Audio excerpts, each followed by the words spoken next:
Good evening. This is 21st Century Conversations. I'm Shani. Our conversation this evening is about epilepsy. We're going to have a conversation that will help you to understand what is an epilepsy disorder. Epilepsy, of course, is a medical condition. And in this case, it's a medical condition characterized by repetitive seizures. Of course, that means we need to know what a seizure is. And in this case, an epileptic seizure is a change in a person's behavior or level of consciousness, which is relatively brief and caused by the excessive coordinated discharge of brain cells or brain neurons. Maria, you have an 8-year-old daughter. I do. And your daughter was diagnosed at what age? She was diagnosed at 13 months, but we believe she started having seizures at 11 months. At 11 months. Mm-hmm. How did you find out? What were the manifestations of these seizures at 13 months that led you to? Led us to the doctor? Yes. Well, she would, about 10 times per day, she was still an infant then, a baby. She wasn't walking yet. She would start to scream and cry, and she would bring her knees up to her chest, and she would just kind of tremble. It wasn't like a big convulsion, but she was just trembling like she was cold. Mm-hmm. And then they would subside. They took about a minute. She typically would fall asleep afterward. Sometimes she would become sick afterwards and start to vomit. Wow. But typically then she would sleep, and then she appeared fine after that. She was diagnosed at 13 months. Now, Ken, you said you were diagnosed at age 12? At 12 years old. And how did that come about? What happened to you? If you at 12 remember? years old, I had my first grand mal or large convulsive seizure where I was unconscious, and that was when I started treatment and seeing a neurologist, and they went away for a brief period after puberty, and then I was off medication for a couple years, but around age 18, they started to come back, and unfortunately now I've been on medication for probably 25 years, and at this point am just well controlled with the medication, luckily, and I'm able to do the normal things that everybody else would be doing, whether I'm riding a bike or doing yard work, playing with my kids, all the normal things. Just have to take my medication, and it keeps me well controlled. Now, Robert, you had you started when you were an infant also. Yes, I've had epilepsy since birth, but it was discovered when I was 9 months old.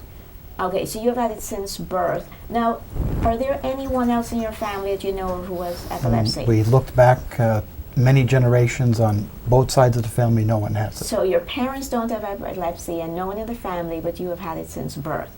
Now, did you have grand mal seizures, or did you have petit mal seizures? I've had them all. Really? Yes. Now, do you know, did you start off with petit mal and graduate to grand mal, or? I was too young to recall which pattern it was, but I from when I was old enough to remember, I've had each type: grand mal, petit mal. Oh, really? Yeah, and it's ironic. It's great that Dr. Ducker was here, but when our regular physician had found out that I definitely have epilepsy, he had suggested to my parents, you should take him to Yale University.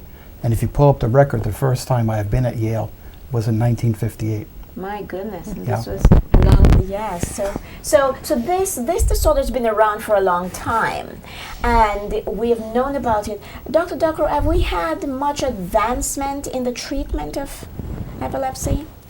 Oh, the treatment of epilepsy has advanced tremendously in the last 50 to 60 years. Certainly, initially, just the simple recognition that this was a disorder of brain function was a pivotal advance made in the last century. Yeah, because wasn't at one time they thought that people were possessed who had? Yes, and in many cultures that still remains to be the case. And that's which is probably why people are so afraid to admit to having epileptic seizure, because they're afraid they'll be considered possessed. correct. Oh my God. And that's a source of stigma, which Yes. which has persisted into our own modern era. And there's a tremendous fear which seems to come along with this diagnosis, which seems completely unjustified. Someone having epilepsy, doesn't mean that the person cannot learn, that the person cannot get promoted, that the person cannot apply him or herself competently in a job, and that this is not something to be buried and hidden and scoffed at or to be suspicious of at all. It's a brain disorder, as the doctor explained to us, and it is important that we provide support for people with epilepsy and get them the help they need. Those websites on there are all resources for you to go to get more information about epilepsy. Epilepsy Outreach, the Yale program is there, Epilepsy Foundation, Talk About It, which is the Greg Grunberg. He's a movie star and his child has epilepsy. The Epilepsy Advocate program and Bob Fiore's Connecticut Epilepsy Advocate.org, which is ct-ea.org home. And of course, OneWorld Progressive Institute is oneworldpi.org.